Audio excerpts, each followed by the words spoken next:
Hello student, इस video में मैं एनिमल टिश्यू के बारे में डिस्कस करूँगी।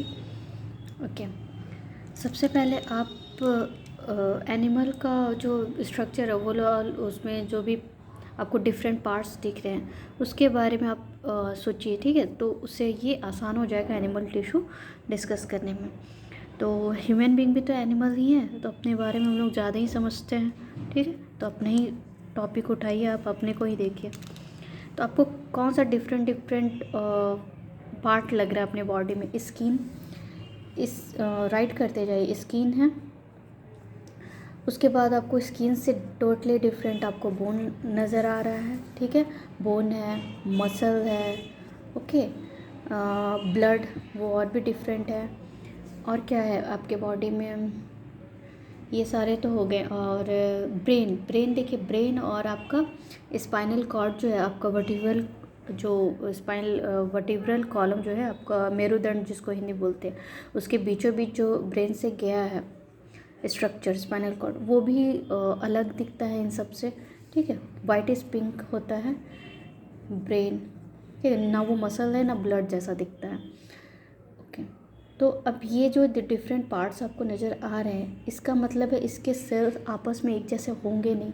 अगर सेल एक जैसे नहीं है, एक फंक्शन नहीं हो रहा है, देन इनका ग्रुप होगा टिश्यू का, ठीक है। टिश्यू ऑर्गन जो भी हमको मुझे टिश्यू तक पढ़ना है इसमें, तो वो टिश्यू कैटेगराइज होंगे अलग अलग। तो ये सारे बेसिस पे अब यहाँ पर नेम हम लोग डिसाइड कर लेते हैं। अगर स्किन की बात कर रहे हैं तो स्किन क्या है? कवरिंग है, आउटर और इनर, ये प्रोटेक्शन का काम कर रहा है। तो इस वजह से हम एनिमल टिश्यू को, ये सारे चीज़ को ध्यान में रखते हुए 4 डिफरेंट कैटेगरी में रखते हैं, ठीक है। एक हो गया आपका, अगर हम स्किन की बात करें तो ये आउटर कवरिंग है, तो एपिथेलियम इसका हम नाम दे सकते हैं, एपिथेलियम टिश्यू, ठीक है। एपी मीन्स क्या होता है? एपी मीन्स बायो में ये टर्म अगर एपी आ रहा है, इसका मतलब क्या होता है? एवव, ठीक है, एवव या आउटर। तो ये आउटर कवरिंग हो गया आपके बॉडी का, और ये अंदर से भी कवर करता है, मतलब एक तरह से कवर कर रहा है। आउटर और इनर का यहाँ पर नहीं इतना माइंड कीजिए, कवर कर रहा है आपके बॉडी को, ठीक है। अब नेक्स्ट आते हैं हम लोग, जैसे मसल है, बोन का अलग डिस्कस कर लेंगे। मसल, तो इसके लिए वर्ड आप दे सकते हैं muscular tissue, muscular tissue, muscles है आपके बॉडी में। अगेन बोन एंड ब्लड, इसका क्या नाम दे? तो देखिए साइंटिस्ट ने क्या किया कि इस तरह के सारे जो टिश्यूज़ हैं, बोन है, ब्लड है, कार्टिलेज है, ये सब जो जोड़ते हैं एक ऑर्गन, मतलब एक पार्ट को दूसरे पार्ट से जोड़ रहे हैं, एक सिस्टम को दूसरे सिस्टम से जोड़ रहे हैं, इस तरह का जो टिश्यूज़ है उनको कनेक्टिव टिश्यू उन्होंने नाम दे दिया, ठीक है। तो जैसे बोन है, बोन क्या कनेक्शन कर रहा है? पूरे बॉडी को वो तो होल्ड किया हुआ है, कनेक्ट किया हुआ है। जैसे आप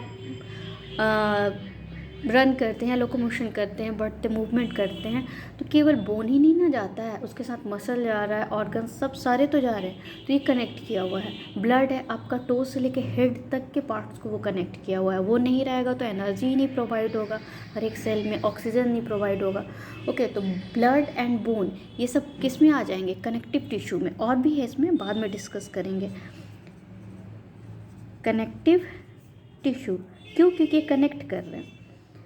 एंड लास्ट जो है, जैसे ब्रेन हुआ, और भी जैसे सेंस, हमारे बॉडी में जो सेंस हम लोग बाहरी इन्वायरमेंट से बॉडी में जाता है, देन उससे जो रिप्लाई या क्या बोलेंगे उसे, उसके अगेंस्ट जो एक्शन होता है, ये सारे काम किससे होते हैं? किस प्रकार के टिश्यू से होते हैं? किस टाइप के टिश्यू से होते हैं? वो है आपका नर्वस सिस्टम से। तो इसलिए आप टर्म्स दे सकते हो नर्वस टिश्यू, ठीक है, क्लियर है। अब ये 4 नाम जो है, 4 नेम टिश्यू के डिफरेंट टाइप्स के, अब आप कभी नहीं भूलेंगे, क्योंकि आप अपने से प्रैक्टिकली इसको सोच कर डिसाइड किए हैं। ठीक है, इसे हम आप अंडरलाइन कर लीजिए, डिफरेंट याद रहे। फर्स्ट है epithelium, muscular, connective tissue and nervous tissue. 1 2 3 4। अब एक एक को हम लोग डिस्कस करेंगे। इतना क्लियर है? Epithelium tissue, okay.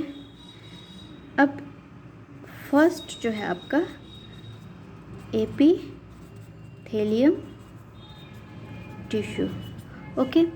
एपिथेलियम मैंने कहा, AP means covering, outer, inner, जो भी है, एवब समथिंग। तो इसका काम ही है प्रोटेक्शन का। ठीक है, इसका काम है प्रोटेक्शन का। किसे प्रोटेक्शन दे रहा है? ये प्रोटेक्शन दे रहा है हमारे बॉडी के ऑर्गन को और मसल्स वगैरह जो इसके इनसाइड है। तो अगर ये प्रोटेक्शन दे रहा है तो ये कैसा होना चाहिए? ये काफ़ी कॉम्पैक्ट होना चाहिए, मतलब इसके बीच में स्पेस ज़्यादा नहीं होना चाहिए, सेल के बीच में। क्यों? क्योंकि बाहरी जो जम्स वगैरह वो बॉडी में ना आए। ठीक है, तो ये काफ़ी कॉम्पैक्ट होना चाहिए। प्लस अगर ये कवर कर रहा है तो बॉडी के इनसाइड भी तो एब्जॉर्प्शन होगा ना, वाटर का होगा, एयर का होगा, एयर मीन्स ऑक्सीजन का होगा, ब्लड का होगा। तो ये सारे काम के लिए भी इसमें मॉडिफिकेशन होने चाहिए। ठीक है, आप इस तरह से समझो। मैं एग्जांपल इसलिए दे रही हूँ ना, क्योंकि रट तो लेंगे लेकिन ना याद नहीं रहता है ये सारे नाम, फिर उसका फंक्शन। तो एग्जांपल के साथ पढ़ते जाओ तो याद रहेगा। ठीक है, जैसे आप सोचो कि किसी को आप प्रोटेक्शन दे रहे हो। ठीक है, मान लीजिए ये कोई इंसान है, जो भी है, ये आप उसे प्रोटेक्ट कर रहे हो। प्रोटेक्शन दे रहे हो मतलब चारों तरफ उसका कवर आप बना दिए, ताकि मतलब इसके एनिमीज काफ़ी है, तो आप प्रोटेक्शन के लिए इसके चारों तरफ एक कवर बना लिए। ओके, काफ़ी इंटैक्ट वॉल होगा, मतलब ब्रिक्स काफ़ी इंटैक्ट होंगे, स्पेस नहीं होगा। एक तो ये हो गया फंक्शन। अब इसको प्रोटेक्शन दे रहे हो तो इसे ये बाहर नहीं आ रहा है, तो इसे फूड भी चाहिए,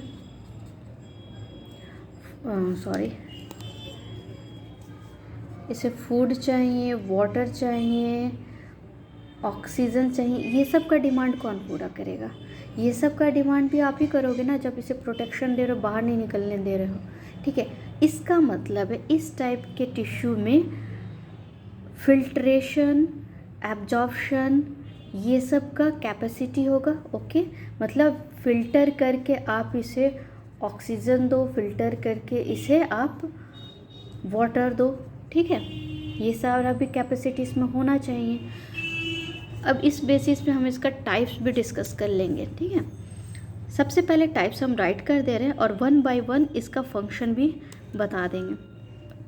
अब इसके टाइप्स में आते हैं। एपिथेलियम टिश्यू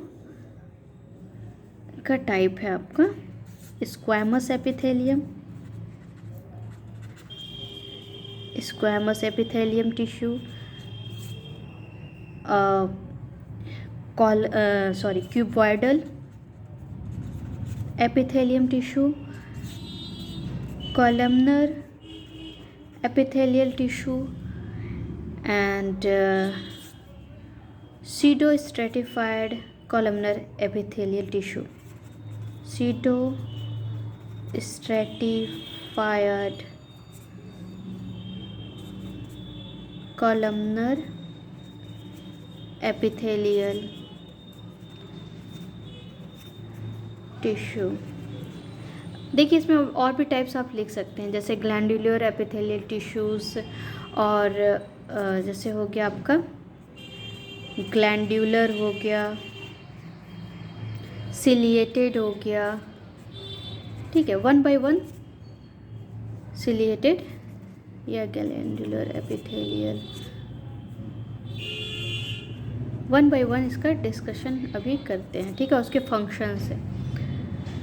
फर्स्ट, अगर स्क्वैमस एपिथेलियल टिश्यू का मैं डिस्कशन कर रही हूँ, तो स्क्वैमस आपका होता है आउटर कवरिंग।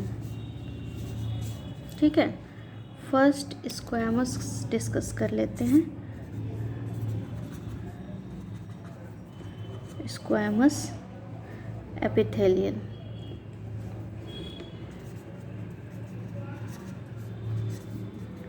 टिश्यू, ये टिश्यू जो है वो लाइक टाइल्स, वो आपके जैसे स्किन है आपका, ठीक है, वो इंटैक्ट रहेगा टाइल्स जैसा, और इस तरह का स्ट्रक्चर होगा, ठीक है। ये न्यूक्लियस है और ये सेल इस तरह से अरेंज है। ये कहाँ मिलेंगे और इनका वर्क क्या होगा, ठीक है। तो इसका लोकेशन है आपका outer and inner lining of body, outer and inner lining of body. अब इसमें सारे आ सकते हैं, माउथ कैविटी हो जाएगा, ठीक है, माउथ कैविटी आ जाएगा आपका, लाइनिंग ऑफ ब्लड वेसल, ठीक है, ये सारे हो गए। माउथ कैविटी है, लाइनिंग ऑफ ब्लड वेसल्स, आपका स्किन है। फंक्शन क्या होंगे? फंक्शन है आपका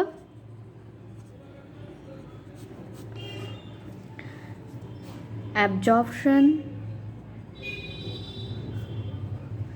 and filtration, absorption and filtration. अब बोलोगे कि फिल्ट्रेशन क्या है, यहाँ पर एब्जॉर्प्शन क्या है, ठीक है, डिफ्यूज़न में भी इसका वर्क है, ये सब क्या है, ओके। अगर स्क्वैमस एपिथेलियल आपको याद है, इसमें एक्सक्रीटरी सिस्टम में आपने वुमेन्स कैप्सूल के बारे में जो पढ़ा था, ठीक है, तो वुमेन्स कैप्सूल में जो ब्लड फिल्टर हो रहा है, यहाँ पर जो ब्लड फिल्टर हो रहा है, ठीक है, ग्लोमेरुलस में यहाँ पर, तो वो डक्ट में जो जाता है, स्टिब्यूल में जाता है, यहाँ पर स्क्वैमस एपिथेलियल है, यही इसे अपने से परमिट कर रहा है पास होने के लिए, ठीक है। यहाँ पर वुमेन्स कैप्सूल में स्क्वैमस एपिथेलियल है, तो इसका काम क्या हो गया? फिल्ट्रेशन का। स्क्वैमस एपिथेलियल टिश्यू, यह आपका वुमेन्स कैप्सूल,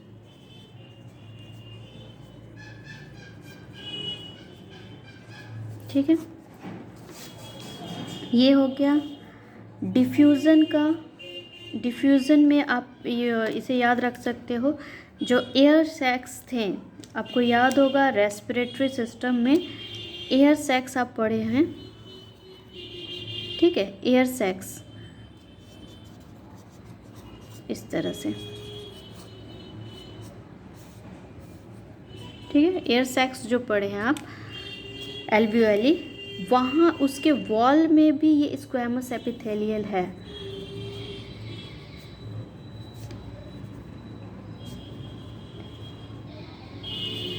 ये क्या है? एल्वियोली।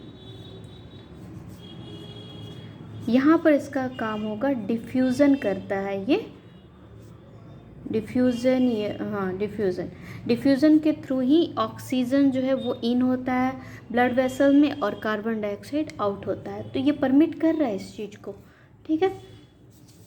ये दो एग्जांपल पढ़े, एब्जॉर्प्शन का भी इसका वर्क है, ठीक है, माउथ कैविटी का भी लाइनिंग इसी से होता है। अब नेक्स्ट आते हैं हम लोग, ये तो हो गया स्क्वैमस एपिथेलियल। अब है क्यूबॉइडल, बस इसका शेप जो है ना वो थोड़ा बड़ा होगा, क्यूब लाइक होगा, cuboidal epithelial tissue, okay. Cuboidal में कैसा होगा? वो थोड़ा सा बड़ा होगा, क्यूब लाइक, वो एकदम फ्लैटेंड नहीं होगा। क्यूब आप लोग पढ़े ही होंगे कैसा होता है, इस तरह का स्ट्रक्चर, सिंगल लेयर। ये हो गया आपका क्यूबॉइडल एपिथेलियल। क्यूबॉइडल एपिथेलियल का क्या काम है? क्यूबॉइडल एपिथेलियल जो है ये आपका ग्लैंडुलर स्ट्रक्चर में होता है मेनली। जैसे एग्जांपल में आप पढ़ लो, सैलिवरी ग्लैंड में होगा ये डक्ट एंड ट्यूब्यूल्स में होगा, ट्यूब्यूल ऑफ एक्सक्रीटरी सिस्टम में ducts and tubule of nephron में होगा। ठीक है, तो इसका मेन फंक्शन क्या होगा, ये भी काम करता है आपका एब्जॉर्प्शन में एंड सिक्रेशन में। सिक्रेशन यहाँ क्या होगा, सिक्रेशन यहाँ होगा अगर ग्लैंड है तो ग्लैंड से जो भी सिक्रेट हो रहा है ग्लैंडुलर सब्सटेंस हार्मोन वगैरह, तो वो सिक्रेशन में इसका सिक्रेशन में हेल्प किया। और एब्जॉर्प्शन में जो एक्सेस वाटर आप लोग याद कीजिए, नेफ्रॉन में जो रिलीज़ हो जाता था ट्यूब्यूल में, उसे एब्जॉर्ब भी इसी टाइप के सेल्स करेंगे। ठीक है, एपिथेलियल सेल्स। ओके, इसका स्ट्रक्चर स्क्वैमस से थोड़ा अलग है, क्योंकि क्यूब लाइक स्ट्रक्चर है। और एक चीज़ आप लोग गौर किए होंगे, इसके नाम से कुछ समझ नहीं आ रहा है, स्क्वैमस। ठीक है, तो साइंटिस्ट ने जब इसका स्ट्रक्चर देखा तो उन्हें जैसा लगा ना कि जैसे स्केल्स है, फिश वगैरह के बॉडी में जो स्केल्स होते हैं ना फिश के बॉडी में, ठीक है, उन्हें उसी टाइप का स्केल्स लाइक स्ट्रक्चर दिखा, इसलिए इसका नाम स्क्वैमस उन्होंने रख दिया। स्क्वैमस आपका लैटिन वर्ड है, ये लैटिन वर्ड है स्क्वैमस। इसका मतलब वही होता है स्केल लाइक स्ट्रक्चर, और हार्ड है, बट ये हार्ड नहीं है, हमारे में ये सॉफ्ट ही है। ओके, क्यूबॉइडल आप समझ गए, स्क्वैमस समझ गए। ठीक है, थर्ड आ रहे हैं कॉलमनर एपिथेलियल टिश्यू के बारे में डिस्कस करते हैं। थर्ड है आपका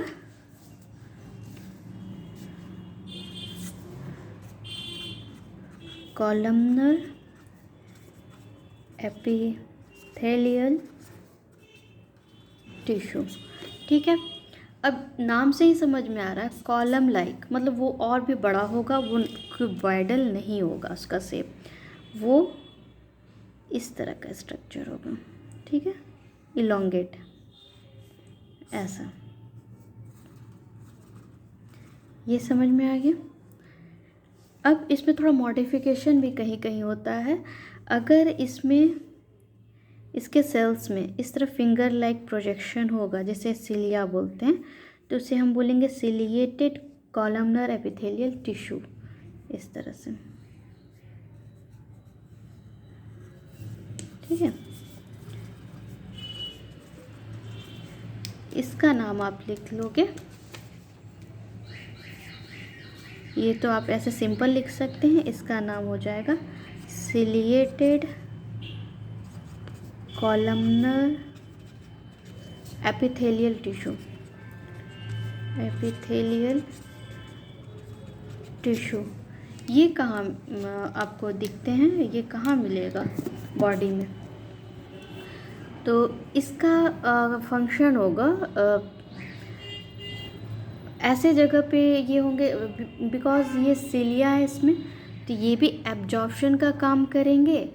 प्लस सिलिया का वर्क क्या होगा, इस तरह से वो अगर मूव कर रहा है, ठीक है, फिंगर लाइक प्रोजेक्शन, जरूर ये कोई सब्सटेंस को मूव करके या तो हटा रहा है या फिर पास कर रहा है। ठीक है, और एब्जॉर्प्शन में भी वर्क कर रहा है। तो ऐसा कौन सा आपके बॉडी में ऐसा जगह होगा जहाँ पर इसकी ज़रूरत होगी, यूट्रस में।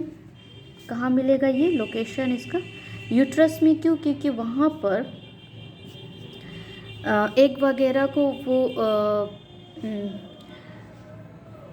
यूट्रस तक पहुँचाने में इस तरह का जो स्ट्रक्चर है, वो उसके जो फिंगर लाइक प्रोजेक्शन है, वो एग्स को मूव करेंगे फॉरवर्ड। ठीक है, तो ये यूट्रस में होगा, यूट्राइन ट्रैक्ट जो बोलते हैं उसमें होगा, फैलोपियन ट्यूब में। ओके, सॉरी मैंने यहाँ कुछ और लिखा है, यूट्रस। ठीक है, यूट्रस में होगा, लाइनिंग ऑफ यूट्रस। और कहाँ हो सकता है, आपके रेस्पिरेटरी ट्रैक्ट में हो सकता है, क्योंकि वहाँ पर भी म्यूकस सिक्रेट होते हैं एंड उनका मूवमेंट होता है। तो ये होगा आपका रेस्पिरेटरी ट्रैक्ट में होगा, ठीक है। और कहाँ हो सकता है, आपके डाइजेस्टिव सिस्टम में हो सकते हैं, डाइजेस्टिव ट्रैक्ट में। वहाँ पर भी तो एब्जॉर्प्शन का वर्क होता है और म्यूकस सिक्रेट होता है, ठीक है। डाइजेस्टिव ट्रैक्ट में होगा, ठीक है। और फंक्शन है इसका सिक्रेशन। सिक्रेशन किसका सिक्रेशन? म्यूकस का एंड एब्जॉर्प्शन, ठीक है। ये जो एरिया बढ़ रहा है इसका सिलिया की वजह से, इसलिए या फिर माइक्रोविलाई प्रोजेक्शंस में होते हैं, तो इसका वर्क है एब्जॉर्प्शन का। ओके, यहाँ तक समझ में आ गया आपको? पहले हम लोग एनिमल टिश्यू का 4 टाइप्स पढ़े, ठीक है, खुद से ही डिसाइड किया उसका नाम। एपिथेलियल टिश्यू, एपिथेलियल टिश्यू में स्क्वैमस पढ़े आपने, क्यूबॉइडल पढ़ा, कॉलमनर पढ़ा। स्क्वैमस प्रोटेक्टिव लेयर बनाया आउटसाइड इनसाइड, ठीक है। क्यूबॉइडल ये लगभग ये ग्लैंडुलर टाइप का है, जहाँ जहाँ ग्लैंड है, छोटे मोटे ग्लैंड है, वहाँ पर ये पाया जाएगा, सिक्रेशन का काम करेगा। कॉलमनर का यूज़ जो है वो एब्जॉर्प्शन में और म्यूकस सिक्रेशन में होगा। ओके, अब ये जो सीडो स्ट्रेटिफाइड है ग्लैंडुलर, देखिए ग्लैंडुलर ऑलरेडी आप कॉलमनर में पढ़ चुके, ठीक है। ग्लैंडुलर आपने पढ़ा, इसमें क्यूबॉइडल में पढ़ा, और कॉलमनर में आपने पढ़ा सिलिएटेड एपिथेलियल, ठीक है। अब ये स्ट्रेटिफिकेशन और सिंपल क्या है? पूरा जो एपिथेलियल टिश्यू है ना, उसे हम लोग सिंपल और कॉम्प्लेक्स फॉर्म में पढ़ते हैं, ठीक है। अगर सिंपल में आप बात करोगे एपिथेलियल टिश्यू में, अगेन एपिथेलियल टिश्यू में एक छोटा ही टॉपिक है, इसको डिस्कस कर लीजिए। एपिथेलियल टिश्यू में तो आप इसको 2 कैटेगरी में बांटते हो अकॉर्डिंग टू लेयर, ठीक है। लेयर, अगर सिंगल लेयर है तो आप लिखोगे सिंपल एपिथेलियल टिश्यू। अगर बहुत सारे लेयर हैं तो वो हो जाएगा आपका स्ट्रेटिफाइड एपिथेलियल टिश्यू। यहाँ पर आप राइट कर लीजिए, सिंपल में सिंगल लेयर होता है और स्ट्रेटिफाइड में मल्टी लेयर होता है, ठीक है। तो सिंपल में अब जितना भी नाम पढ़े हो सबको डिवाइड कर लो आप लोग, 1 बाय 1 इसमें नाम बताओ। सिंपल में क्या होगा? सिंपल स्क्वैमस होगा, सिंगल लेयर। सिंपल क्यूबॉइडल होगा, सिंपल कॉलमनर होगा, ठीक है। स्ट्रेटिफाइड में क्या होगा? Stratified squamous, stratified cuboidal, stratified columnar, और एक सीडो स्ट्रेटिफाइड होता है जिसे मैं डिस्कस कर दे रही हूँ। ये नाम आप खुद राइट करो, ठीक है। मैं एक एग्जाम्पल राइट कर दे रही हूँ। स्क्वैमस, ये है आपका सिंपल स्क्वैमस एपिथेलियल टिश्यू। वैसे यहाँ पर हो जाएगा आपका स्ट्रेटिफाइड स्क्वैमस एपिथेलियल टिश्यू, ठीक है। फर्स्ट है ऐसे, सेकंड थर्ड आप लोग राइट करो, ठीक है। Second third cuboidal columnar. अब एक और पॉइंट आता है, ये सीडो क्या है? तो सीडो के बारे में हम डिस्कस कर ले रहे हैं। Pseudo stratified columnar epithelial tissue. ये देखिए कहीं कहीं पर क्या होता है कि कॉलमनर टिश्यू जो है वो इस तरह का दिखता है,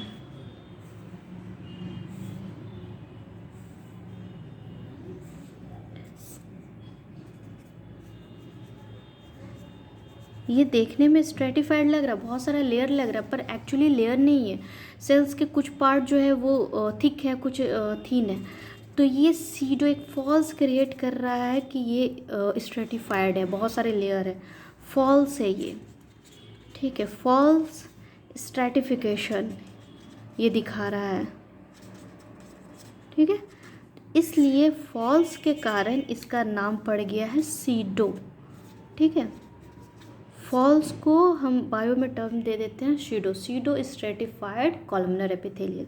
और आप लोग जो है इसका खुद ही स्ट्रक्चर ड्रॉ कर लो, सिंपल का कैसा होगा और स्ट्रेटिफाइड का कैसा होगा अपने नोट्स में। स्ट्रेटिफाइड में बहुत सारे लेयर होंगे, जैसे इस तरह से अगर स्क्वैमस है तो ये हो गया आपका ऐसे सिंगल लेयर होगा, और अगर स्ट्रेटिफाइड है तो उसमें और भी लेयर्स होंगे, ठीक है।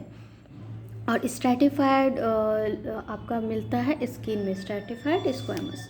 और ये सीडो आपका होगा ट्रैकिया वगैरह में, ब्रोंकाई, ट्रैकिया,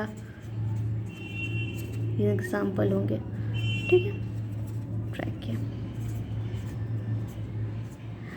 और एक चीज़ आप लोग नोट कर लो, एपिथेलियल टिश्यू जो है वो आपका नॉन वेस्कुलर होता है, इसमें ब्लड वेसल नहीं होते हैं। ए वैस्कुलर आप लोग लिख लीजिए, ए वैस्कुलर, नो ब्लड वेसल, ठीक है। इसमें ब्लड वेसल नहीं होते हैं, ये खुद का नरिशमेंट अपने बेसमेंट मेम्ब्रेन से करता है, ठीक है। ये खुद का अपना नरिशमेंट, ये जो सेल है उसके नीचे जो मेम्ब्रेन जिससे ये अटैच है, यहाँ से अपना नरिशमेंट करता है, बेसमेंट मेम्ब्रेन से करता है। यहाँ पर ब्लड वेसल है, इसी से अपना नरिशमेंट करता है, लेकिन यहाँ पर नहीं है, ठीक है। और सेल्स के बीच में अगर टिश्यू है तो सेल्स जो अटैच है यहाँ पर ज़रूर, यहाँ पर मैट्रिक्स होता है, सेल्स के बीच में मैट्रिक्स होते हैं, ठीक है।